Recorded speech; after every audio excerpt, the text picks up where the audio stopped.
राष्ट्रीय राजधानी दिल्ली से बड़ी खबर। फूटा पूर्व सैनिकों के सब्र का बांध। आर पार के मूड में दिखे पूर्व सैनिक। विगत 24 वर्षों से कर रहे हैं वेतन की मांग। नहीं सुनी गई आवाज तो पहुंच गए दिल्ली। ना ही वेतन ना ही पेंशन, कैसे करें गुजारा, बोले पूर्व सैनिक। 96 पूर्व सैनिकों ने दिल्ली में फूंका आंदोलन का बिगुल। दाभोल एनटीपीसी मामले में तत्काल कार्रवाई नहीं हुई तो शुरू करेंगे अनिश्चितकालीन धरना। पूर्व सैनिकों ने किया ऐलान। दाभोल एनटीपीसी के खिलाफ दिल्ली पहुंचे महाराष्ट्र के पूर्व सैनिक। प्रेस क्लब ऑफ इंडिया में आयोजित की गई प्रेस कॉन्फ्रेंस। मीडिया के सामने छलका पूर्व सैनिकों का दर्द। क्या है पूरा मामला, मीडिया से रूबरू होते हुए क्या बोले पूर्व सैनिक, देखिए शो से जंग न्यूज की खास रिपोर्ट।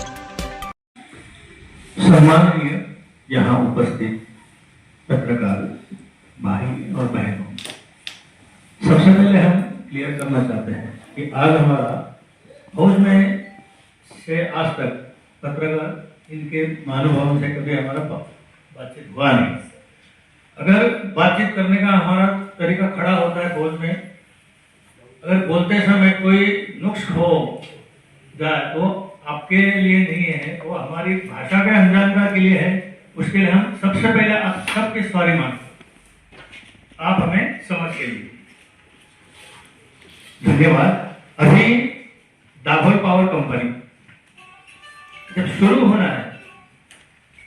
है तो उससे पहले एक्समैन को सिक्योरिटी के लिए लेंगे करके हर जगह से पूरे ऑल ओवर इंडिया से वहाँ गार्ड अपने माजी सैनिक वहाँ पहुंचे।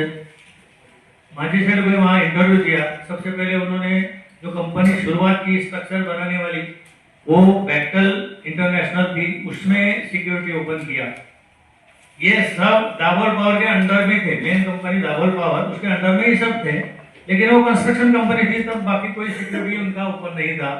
सिक्योरिटी के लिए सभी माजी सैनिक 96 माजी सैनिक को इन्होंने इनरोल लिया अपने में। और उसके बाद साइड में उस समय ऐसा था कि पूरा पब्लिक इनके अगेंस्ट था। कोई पब्लिक वहां का तालुका डिस्ट्रिक्ट लेवल कोई इसमें इनको देखना नहीं चाहता था, या कंपनी उनको चाहिए नहीं थी। तो इसलिए उनका उद्रेक, पब्लिक सिविल का उद्रेक तो इतना था कि पोस्ट पर ड्यूटी करना हमारे गार्ड के लिए बड़ा मुश्किल था। कभी कभी ऐसे ही हुआ है, गार्ड हमारा किसी जंगल में पड़ा हुआ है किसी पोस्ट पर, ये पब्लिक जनता वहां की फेंस तोड़ के अंदर घुसे तो उस अकेले गार्ड को उन्होंने पिटा दिए है। ऐसे बहुत सारे केस हुए और इतना सारा ये माजी सैनिक सहन करके अपनी ड्यूटी करते रहे हैं।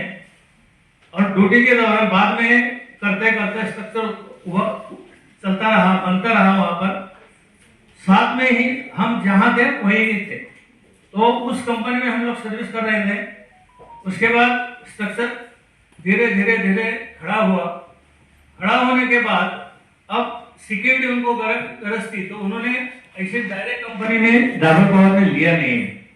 दाभोल पावर ने लिया नहीं तो उसने क्या किया, जो प्लांट चलाएगा उस कंपनी को उन्होंने बोला आप अपनी सिक्योरिटी ओपन करो। तो ऑफशोर पावर कंपनी उसने अपनी सिक्योरिटी एंड्रॉन के अंडर में उन्होंने खड़ी की सिक्योरिटी, उसमें ये सभी थे।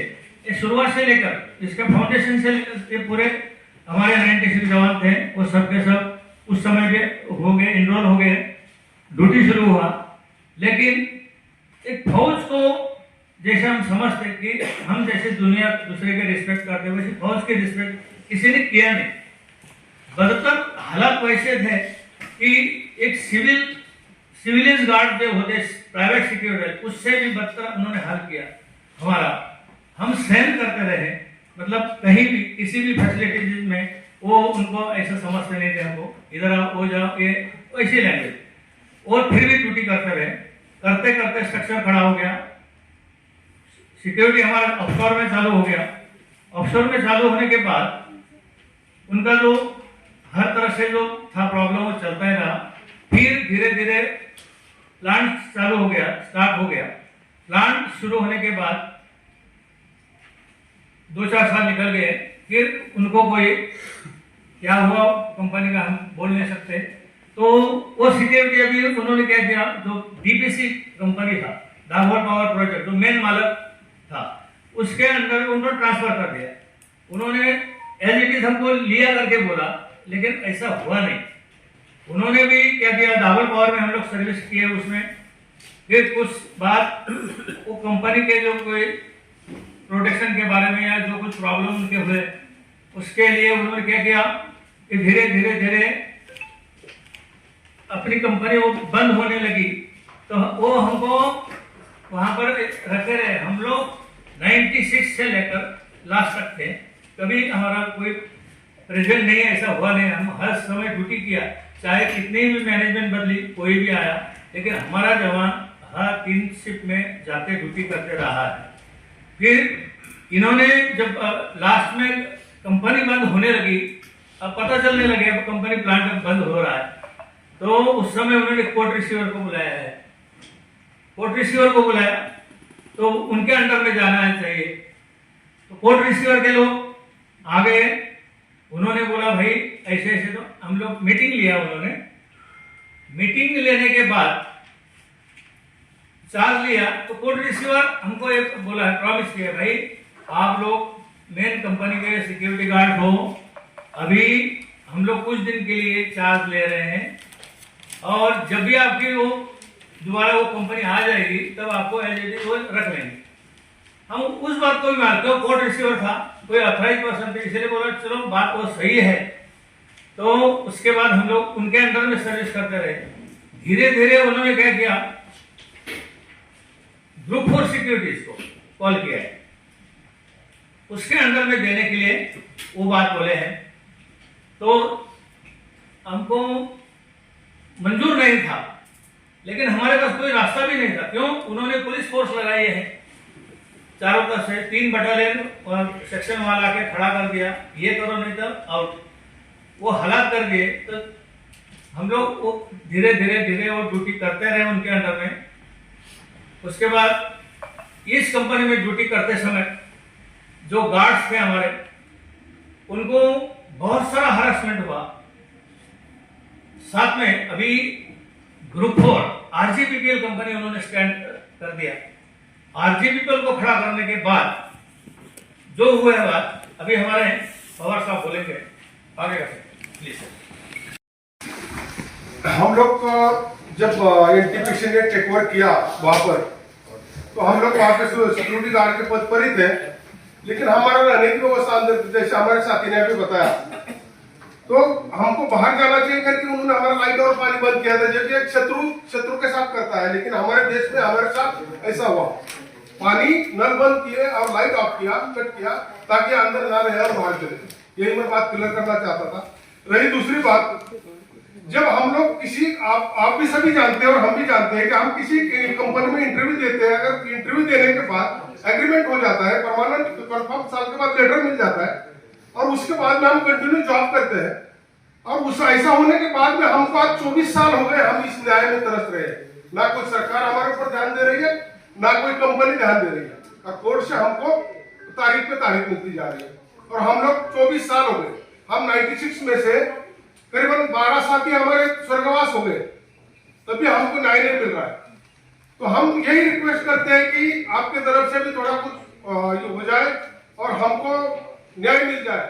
और इसी उपलक्ष्य में हम लोग ये चाहते हैं, सरकार को भी आखिरी चेतावनी देना चाहते हैं हम, और कंपनी को भी हम चेतावनी देना चाहते हैं, और हमारे दिलगिरी व्यक्त करते हैं, और हमारे साथ कुछ हमको न्याय मिलना चाहिए करके हम हमारा कपड़ा उतार के हम लोग बात करना चाहते हैं कंपनी के बारे में, जो भी हम बताना चाहते हैं। हम कपड़े उतार के बात करेंगे, क्योंकि हमको 24 साल तक इस कंपनी ने हमको रोड पे लाया है और हमको न्याय नहीं दिया है। हम इस देश के सैनिक होते हुए हमको कुछ न्याय नहीं मिला है, और हमको इतना तरसा दिया है। मैं खुद हूँ, मुझे एसबीआई बैंक ऑफ इंडिया का नौकरी मिला था सिक्योरिटी गार्ड का, लेकिन इस कंपनी ने हमको परमानेंट किया था, इसलिए हमने वो जॉब छोड़ दिया परमानेंट वाला, और इन्हीं के साथ रहे। और 6 साल काम करने के बाद भी हमारे साथ ऐसा अन्याय उन्होंने किया है, और 24 साल तक हम भटक रहे हैं। और आज भी हम आपके सामने आ रहे हैं, और हम आज खुले बदन से इस कंपनी को और सरकार को हम ये बताना चाहते हैं, हम देश के सैनिक हैं और हमारे साथ ऐसा अन्याय हुआ है और हम निषेध करते हैं ये सरकार का और इस कंपनी का।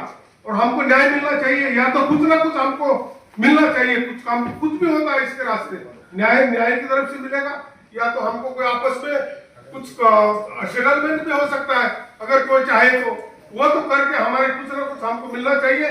और हम एक देश का सैनिक होते हुए हमारे लिए न्याय मिलना चाहिए। अगर इस देश में एक सैनिक को 24 साल तक न्याय के लिए भटकना पड़ सकता है, एक सामान्य नागरिक, एक किसान, या उसका क्या हालत होती होगी, इससे आप अंदाजा लगा सकते हैं। इतनी सोई हुई सरकार और इतनी सोई हुई कंपनी और इनके पास इतना ज्यादा पैसा होने के बाद इस पैसे के जोर पे हम जैसे सैनिकों को इन्होंने भटका दिया।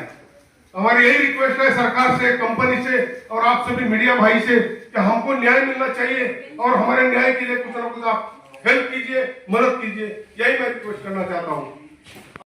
हम देश के लिए कुर्बान किए, देश को संभाला है। हमारा घूस इस कंपनी ने बहुत अन्याय अत्याचार किया है। इस कंपनी ने हमारे साथ बहुत अन्याय अत्याचार किया है। हम लोग ये देखो हमारा ये जो रिकॉर्ड है, जब से हम डॉक्टर के आ गए, डॉक्टर के बाद हम लोग ओपी में आ गए, एम्प्लॉय नंबर है, उसके बाद डीपीसी में आ गए, एम्प्लॉय नंबर है। हमने कौन सा गुनाह किया? जिस तरह से हमने भर्ती होने के बाद हम एक राष्ट्रीय ध्वज को हमने कसम खाई कि मरेंगे जिएंगे वतन तेरे लिए, लेकिन आज हम आखिर हम बताना चाहते हैं हमारे हक के लिए आप लोग आ गए हैं। हम लोग सहयोग कीजिए, हमारा हक हमें दिला दीजिए। ये रिकॉर्ड है हमारा, ये रिकॉर्ड भी भूल नहीं सकता। ये रिकॉर्ड आप देख सकते हैं। चाहिए मीडिया भाई के साथ हम गुजारिश करते हैं, हमारा हक आप दिला दीजिए। हमारा परिवार बर्बाद हो गया, हमारी उम्र घट गई, हमें क्या नौकरी मिलेगा? इस कंपनी का प्रोजेक्ट को हमने तैयार किया है, जिस तरह से हमने देश की रक्षा किया है उस तरह से उस प्रोजेक्ट को हमने बनाया है। रात और दिन हमने वहां पे हर चीज का संघर्ष किया है। तो आप लोगों को मैं निवेदन करता हूँ, मीडिया भाई के साथ निवेदन करता हूँ कि हमारा हक दिला दीजिए। ये मैं आपसे निवेदन करता हूँ। जय हिंद, जय महाराज।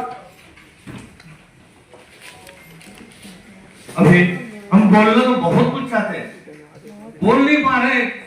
तो 25-24 साल हमने इतना झेलाया, वहां पर इतनी बेइज्जती सहन की है कि बोलने के लिए हमारे मुंह से शब्द न निकलते, इसीलिए सब चुप है। नहीं तो फौजी बोलने के लिए पीछे नहीं है, किसी फाइट में आगे हम जा सकते हैं। लेकिन तकलीफें इतनी दिए हैं। वो जो इनको रूम में बंद करने की बात है, वो किडनैप से भी बदतर था। वहां खाने की चीजें, खाने की, बाहर वाला कोई खाना अंदर आएगा नहीं, अंदर का बाहर जाएगा नहीं। जो हमारे ऑपरेटर उनको अंदर लिया नहीं, तुम कहीं भी चले जाओ। और ये लोग बिल्कुल ऐसे बंद किया। और लास्ट में इन्होंने पुलिस फोर्स लाया, पुलिस फोर्स लाकर इन सबको जैसे भेड़ बकरी को बाहर करते हैं वैसे बाहर निकाल के फोर्स लगा इनको भगा दिया वहां से। जबकि हम लोग उस गेट पर 6-6 महीना उपोषण के लिए बैठे थे, लेकिन उसका कोई नहीं। उस तरफ हम लोग कलेक्टर के पास मोटरसाइकिल का रैली निकाला था हमने कि कलेक्टर से जाके हम लोग कोई डिसीजन ले ले। मोटरसाइकिल रैली हम लोग वहां से 96 गाड़ी लेके कलेक्टर के यहाँ गए, लेकिन वहां भी कुछ नहीं हुआ। वो जो उनके जो रटे बड़े वर्ड है वही हमको सुना दिया। उसके बाद हम लोग कलेक्टर के सामने एक दिन का अनशन किया था, उसका भी कोई नतीजा नहीं। सब ऐसे इधर उधर की बातें देखे हमको वहां से निकाल दिया। हमने गेट पर जो किया था उस समय कोई गवर्नमेंट की तरफ से, कोई पुलिस सरकार की तरफ से कोई हमारे पास आया नहीं। जबकि इस देश में ऐसा कोई लीडर नहीं होगा जिसके पैर हम जाके पड़े नहीं है। कोई भी लीडर हम बोल रहे हैं, चाहे सेंट्रल लेवल में हो चाहे स्टेट लेवल में हो, सबके घर जाके हमने हाथ पैर पकड़ के उनसे विनती की है, भाई हमें मदद करो, हमारे इतने लोगों का परिवार है, हम अपने उम्र में थे तब आपके पास भर्ती हुए हैं और आज हमारी उम्र निकल गई है। आज हमको कोई एक सीधा कॉन्ट्रैक्ट वाला भी हुआ नहीं, खड़ा नहीं करेगा।